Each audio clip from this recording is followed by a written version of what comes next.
কি হয়েছে আমরা কিছুই জানি না। আজকে যার যার মতো আমরা ক্লাসে চলে গেছি, আমরা কিছুই জানি না। এখানকার কেউ কিছুই জানে না। মানে অতর্কিতভাবে এই ১০-১২ জন আরও বহিরাগত নিয়ে আসে অতর্কিতভাবে হামলা করছে। ভাই ছিল, কেউ পড়তেছিল, কেউ বসেছিল এবং কেউ রিডিং রুমে ছিল। ছাত্র দলের বহিরাগত নিয়ে এসে ছাত্র দলের এখানে ১২ থেকে ১৩ জন যে সকল নেতৃবৃন্দ থাকে তারা হচ্ছে ২০১৬ সালে কামিল পাস করে এখান থেকে বের হয়ে গেছে। আজ থেকে ১০ বছর আগে তাদের কামিল পাস হয়ে গেছে। এরকম ১০ থেকে ১২ জন থাকে, তারাই হচ্ছে লিডিং পয়েন্টে। আমরা স্যারদেরকে বারবার নোটিশ দিয়েছি, স্যার যাদের হল কার্ড নাই, যারা নিয়মিত ছাত্র না অনিয়মিত ছাত্র তাদেরকে বের করে দেন। এবং তারা নিয়মিত কয়টা রুম স্যারকে আমি এন্ট্রি করে দিছি, এই কয়টা রুমে তারা হচ্ছে মাদক সেবন করে। আজকে আমরা হচ্ছে সকালে ঘুম থেকে উঠে আমরা কিছুই জানি না, যার যার মতো আমরা শিক্ষা প্রতিষ্ঠানে চলে গেছি, আমরা ক্লাস করতেছি।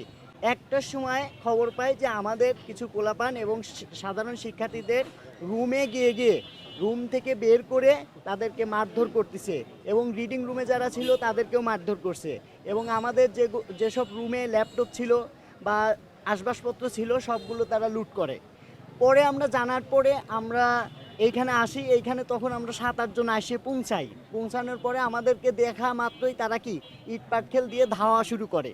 পরে আমরা নবকুমারের ওইদিকে অবস্থান করার পরে সাধারণ শিক্ষার্থী আমাদের হলের বাইরে যারা ছিল বিভিন্ন প্রতিষ্ঠানে ক্লাস করতে গেছে সবাই যখন আসার পরে আমরা হলের দিকে অগ্রসর হই, তখন আমাদের এইখান থেকে ইট পাটকেল ছোড়া হয়।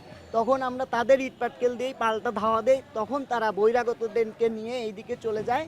তারপরের থেকে আমরা এখানে অবস্থান করতেছি এবং তারা আমাদের হলের রুমগুলোতে তাদের তালা ব্যবহার করে গেছে, হলকে তারা তালাবদ্ধ করে রাখছে, আমরা হলেও ঢুকতে পারছি না।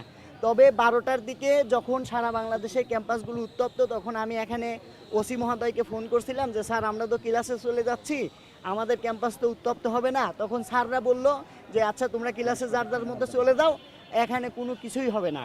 তারপরে একটা গোয়েন্দা সংস্থা থেকে একজন আমাকে ফোন দিছিল যে তোমাদের হলের কী অবস্থা, এসে করলাম যে ওসি স্যারকে বললাম, ওসি স্যার বললো কিছুই হবে না, আমরা সবাই তো যার যার মতো ক্লাসে চলে আসছি। যখন আমাকে ফোন দেয় তখন আমি হচ্ছে শাহবাগের দিকে ছিলাম। আমি শাহবাগে ওইখানে একটা কোচিং করি, ওইখানে গেছি কোচিং করতে। ওইখান থেকে আসার পরেই এই মোড়ে যখনই দাঁড়াইছি আমরা ৫-৭ জন ছিলাম, আমাদের ধাওয়া দেয়, আমরা ওই দিকে চলে যাই। চলে যাওয়ার পরে আমরা যখন সবাই ক্লাস থেকে আসার পরে এক জায়গা হয়ে যখন এই দিকে আসি তখন আবার ধাওয়া দেয়, তখন আমরা পাল্টা ধাওয়া দেই, পাল্টা ধাওয়ার পরিবর্তে তারা বহিরাগত চলে যায় এখান থেকে। এখন আমাদের সর্বশেষ ১১ জন মেডিকেলে আছে এবং আমাদের ৬টা ল্যাপটপ চুরি হয়েছে এবং ৮ থেকে 10টা রুম ভাঙচুর হয়েছে এবং হচ্ছে ইসেতে হলে যে সকল আসবাবপত্র ছিল ওইগুলো লুট করেছে। আর যারা এখানে এসেছিল অধিকাংশই বহিরাগত, এখানকার ছাত্র না। আর যারা এখানকে নেতৃত্ব দেয় ছাত্র দলের, এটা এমপি মহোদয় এখানে আছে হামিদুর রহমান হামিদ, তাকেও আমি ফোন করে জানাইছি ভাই আপনার এখানে যারা ছাত্র দল আছে তারা হচ্ছে সবাই অছাত্র এবং ১৬ সালে কামিল পাশ করে গেছে। আজ থেকে ৮ থেকে ৯ বছর আগে তারা কামিল পাশ করে এখান থেকে বের হয়েছে। এবং ৬ থেকে ৭টা রুমের কথাও এমপি মহোদয়কে আমি বলছি যে ভাই এই যে আপনাদের এই যে ছাত্র দলের নামে এরা এই রুমগুলো থেকে মাদক সেবন করে। এই যে আমি এমপি সাহেবের সাথে কথা বলছি। এখন কি হয়েছে আমরা কিছুই জানি না। আজকে যার যার মতো আমরা ক্লাসে চলে গেছি, আমরা কিছুই জানি না।